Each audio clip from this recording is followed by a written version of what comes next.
Om Swastiastu.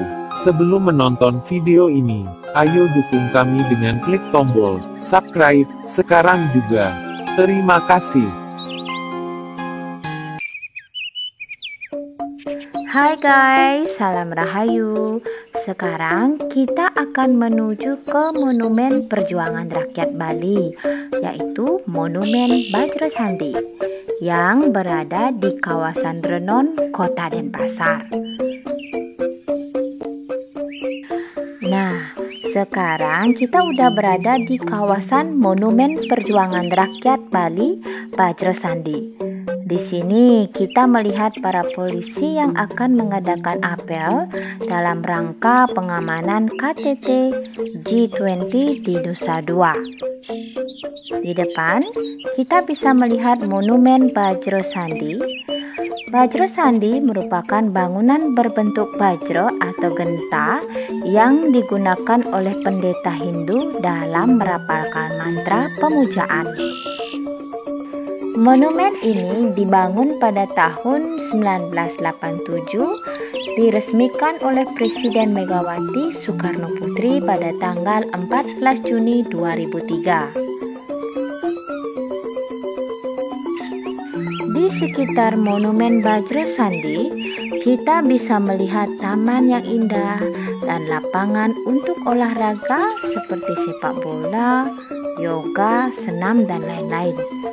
Dan disediakan juga jalan setapak untuk jogging dan jalan santai.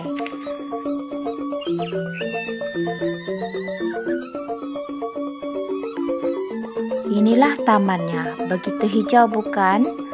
Di taman ini sering digunakan untuk bersantai bersama keluarga, begitu luas dan nyaman. Nah, inilah pintu masuk dari Monumen Bajrosandi. Cukup kokoh, terbuat dari batu lahar hitam dengan ornamen style Balinya. Ini adalah halaman paling luar dari Monumen Bajrosandi. Ini adalah jalan masuk mobil para pengunjung. Dan ini adalah tempat parkir mobil para pengunjung.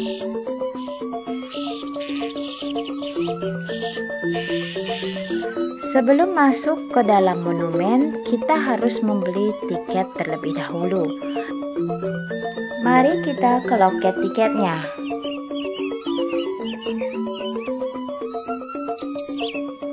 Nah, inilah loket tiketnya. Tiket per orang dewasa adalah 25.000, sedangkan untuk anak-anak free.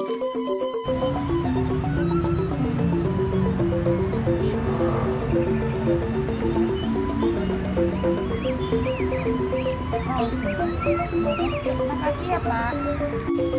Nah, sekarang kita udah dapat tiketnya nih. Mari kita masuk yuk.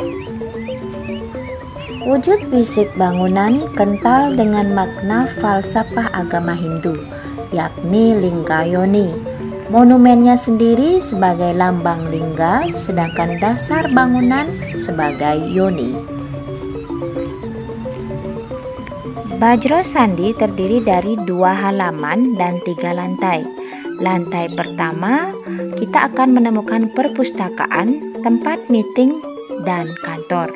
Sedangkan lantai 2 berisikan 33 diorama yang menggambarkan perjalanan sejarah dari masa prasejarah sampai pada zaman kemerdekaan Republik Indonesia. Sekarang kita memasuki halaman pertama dari Monumen Bajrosandi. Di sini juga ada taman yang hijau yang tertata rapi, bagus untuk spot foto dan tempat beristirahat. Saya akan berfoto dulu dengan si kecil, anak saya yang paling bungsu.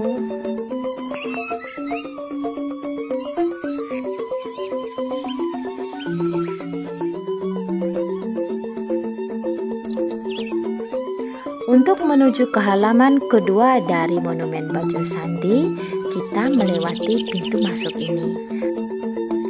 Dari sini saja kita sudah bisa melihat pemandangan di luar yang sangat indah.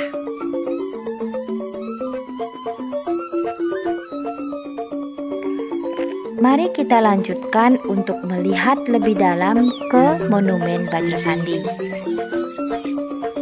Inilah halaman kedua dari Monumen Bajra Sandi. Di sini juga ada taman yang indah, bagus untuk spot foto.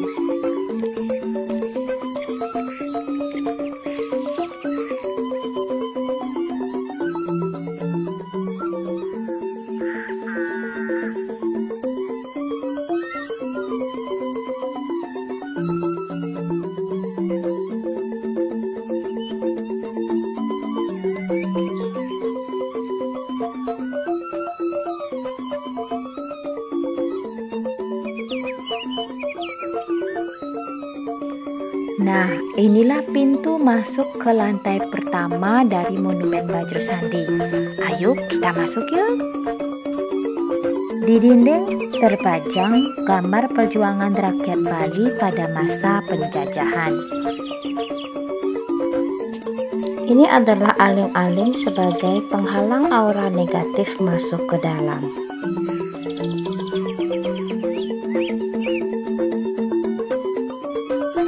Inilah lantai pertama dari monumen. Di tengah-tengah ada kolam ikan dan di atas kolam tersedia tangga untuk menuju lantai berikutnya.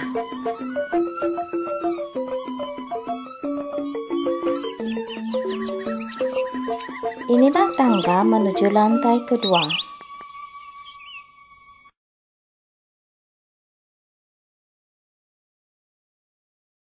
Sedangkan tangga yang melingkar itu adalah tangga menuju ke lantai 3.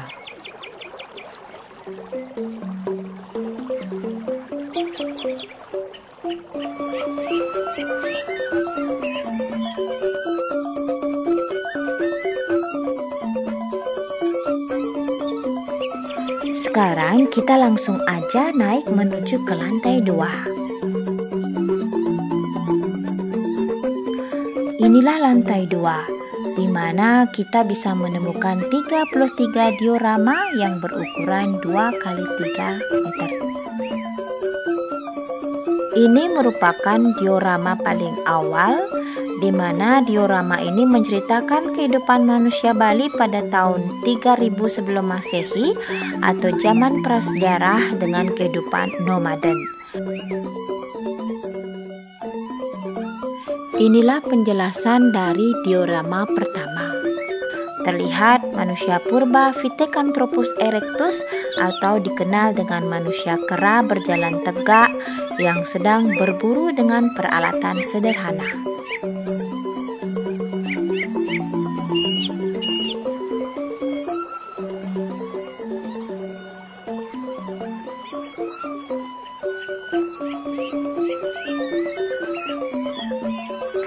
Inilah diorama kedua.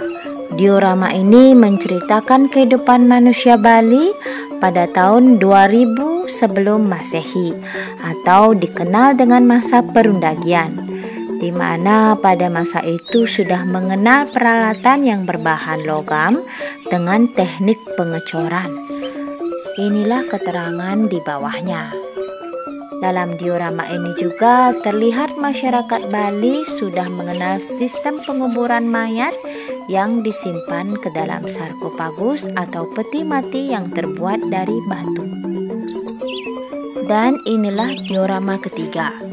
Diorama ketiga menceritakan kehidupan manusia Bali pada zaman sejarah, karena sudah ditemukan bukti-bukti sejarah yang berupa tulisan seperti ditemukannya stupika tanah liat yang berisi mantra-mantra Buddha di sekitar Pejeng.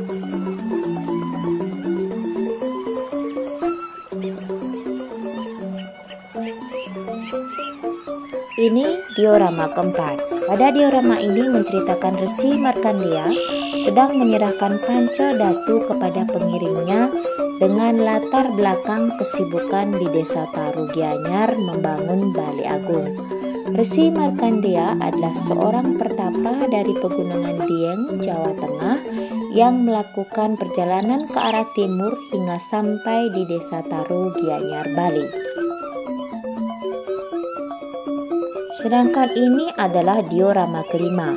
Pada diorama ini menceritakan Sri Kesari Warmadewa sedang menyaksikan pembuatan Tugu Kemenangan Jaya Stamba di Blanjong Sanur atau dikenal dengan nama Prasasti Blanjong.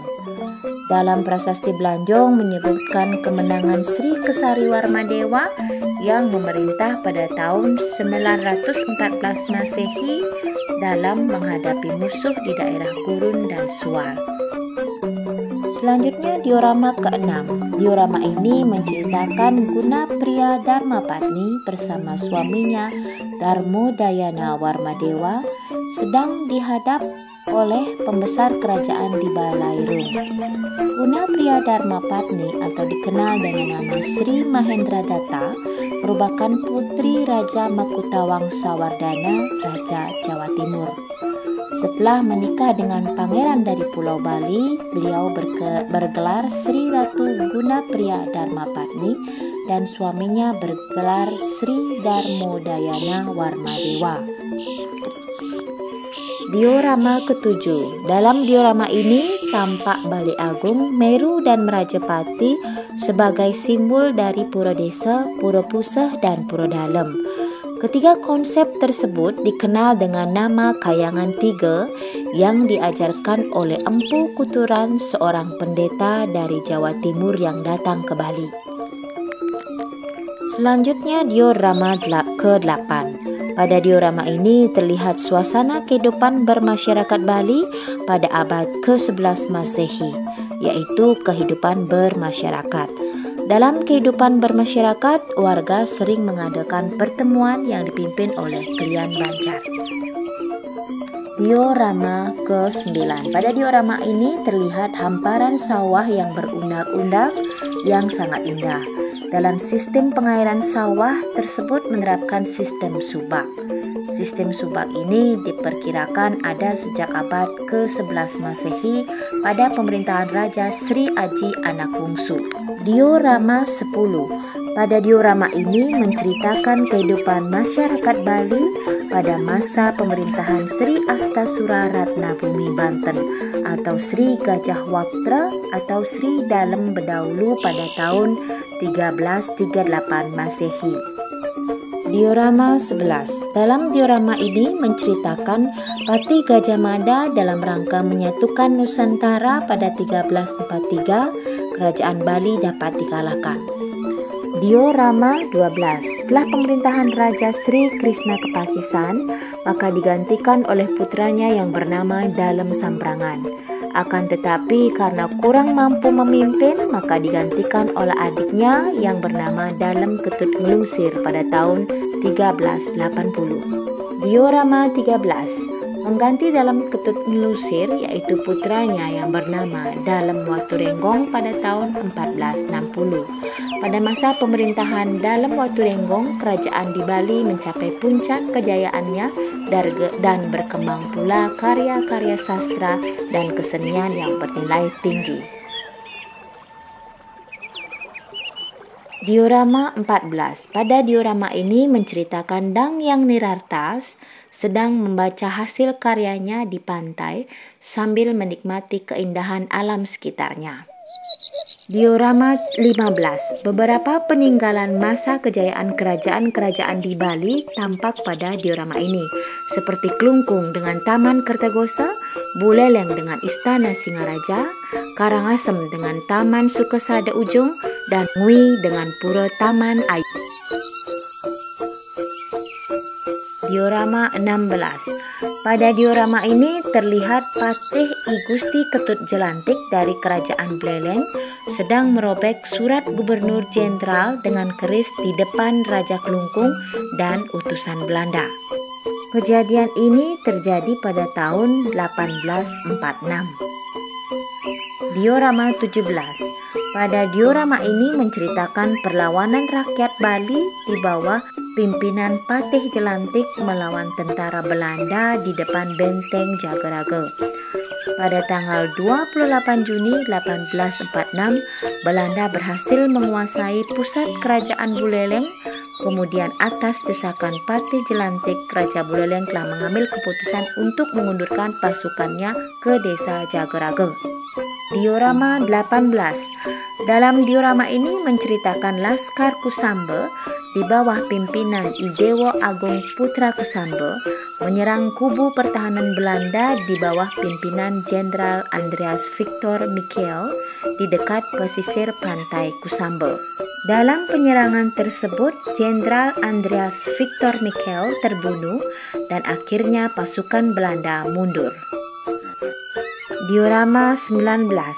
Setelah kerajaan Buleleng berhasil dikuasai oleh Belanda dalam Perang Jago-Rago pada tanggal 18 April 1849, maka mulailah kekuasaan Belanda di Buleleng. Diorama 20. Dalam diorama ini menceritakan Raja Badung bersama semua keluarga dan rakyatnya dengan berpakaian serba putih bertekad untuk melawan Belanda sampai mati. Tekad seperti ini dikenal dengan istilah puputan. Perang ini berawal karena pihak Belanda menyatakan bahwa kapal dagang Sri Komala yang terdampar di pantai Sanur pada tanggal 27 Mei 1904 yang membawa banyak barang yang berharga dinyatakan hilang. Selanjutnya diorama 21.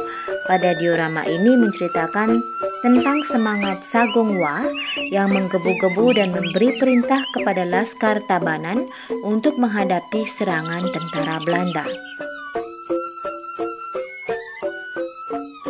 Diorama 22. Pada diorama ini menceritakan perlawanan Laskar Klungkung di bawah pimpinan Raja Klungkung Idewo Agung Jambe melawan serdadu Belanda di depan Puri Klungkung.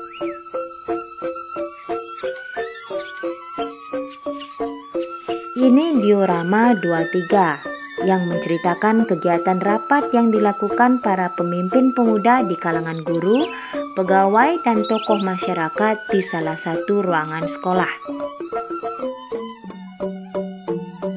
Ini diorama 24. Pada diorama ini menceritakan rakyat Bali melakukan kerja paksa di bawah siksaan tentara Jepang seperti membuat jalan dan mengangkut kebutuhan perang Jepang dalam melawan tentara sekutu.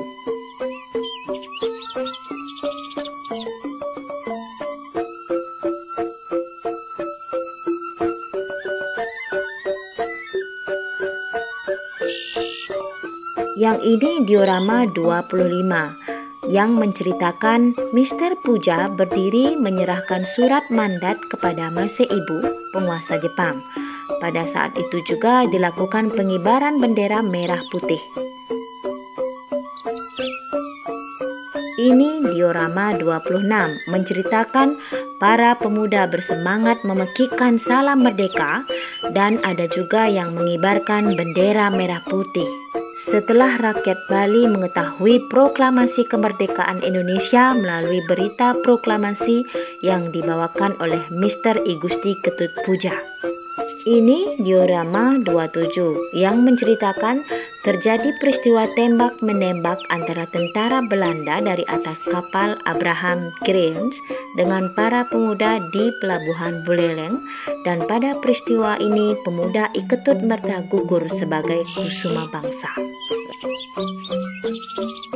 Ini adalah keris pusaka peninggalan raja-raja terdahulu. Selanjutnya, diorama 28 yang menceritakan pada tanggal 4 April 1946 sekitar jam 8 malam terjadi pertempuran di Selat Bali antara pasukan pemuda di bawah pimpinan Kapten Markadi melawan kapal patroli Belanda. Kapten Markadi membantu perjuangan di Sunda Kecil berangkat dari pelabuhan Banyuwangi dengan 16 perahu dan 160 orang pasukan. Ini diorama 29. Di dalam diorama ini menceritakan penyerbuan tentara Tangsinika yang berada di Tangsi Kayumas, Kota Denpasar.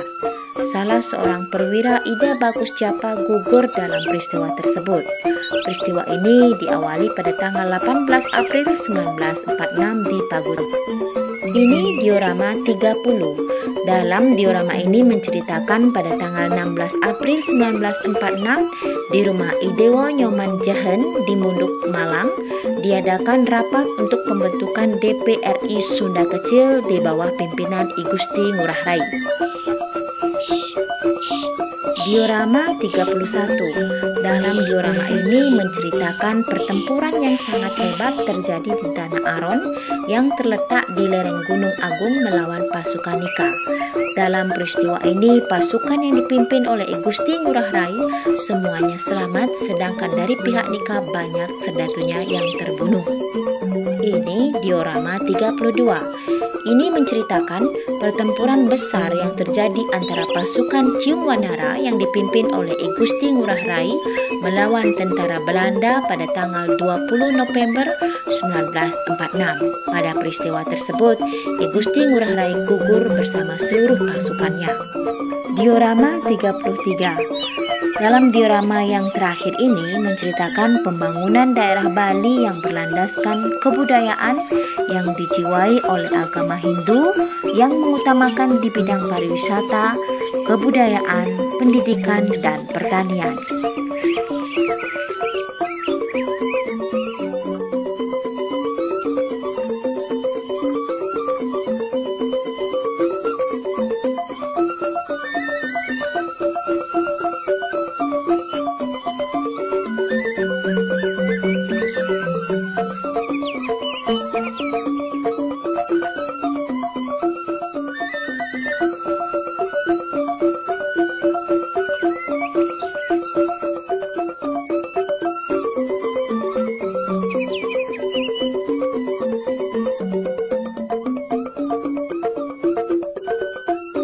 Selanjutnya kita akan menuju ke lantai 3 untuk melihat pemandangan kota Denpasar dari atas monumen.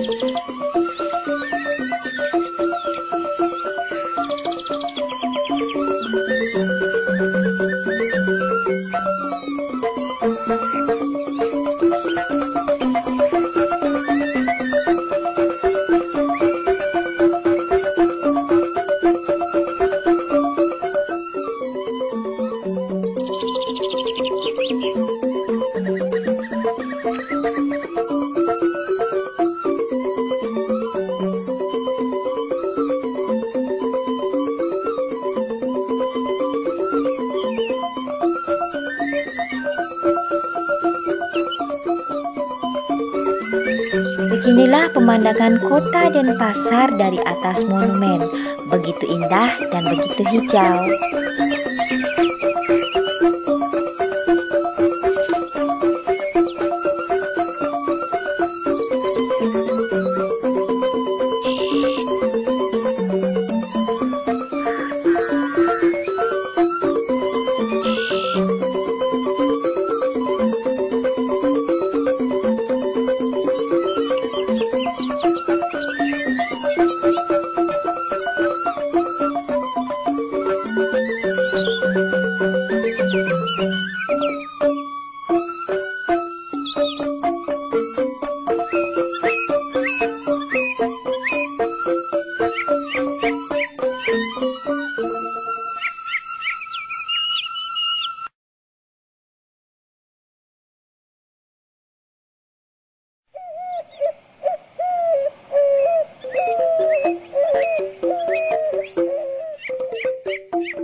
Dari atas sini kita bisa melihat aktivitas polisi yang sedang mengadakan latihan dalam rangka penjagaan G20 di Bali.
Terima kasih telah menonton video saya. Ingat subscribe, like, dan komennya ya.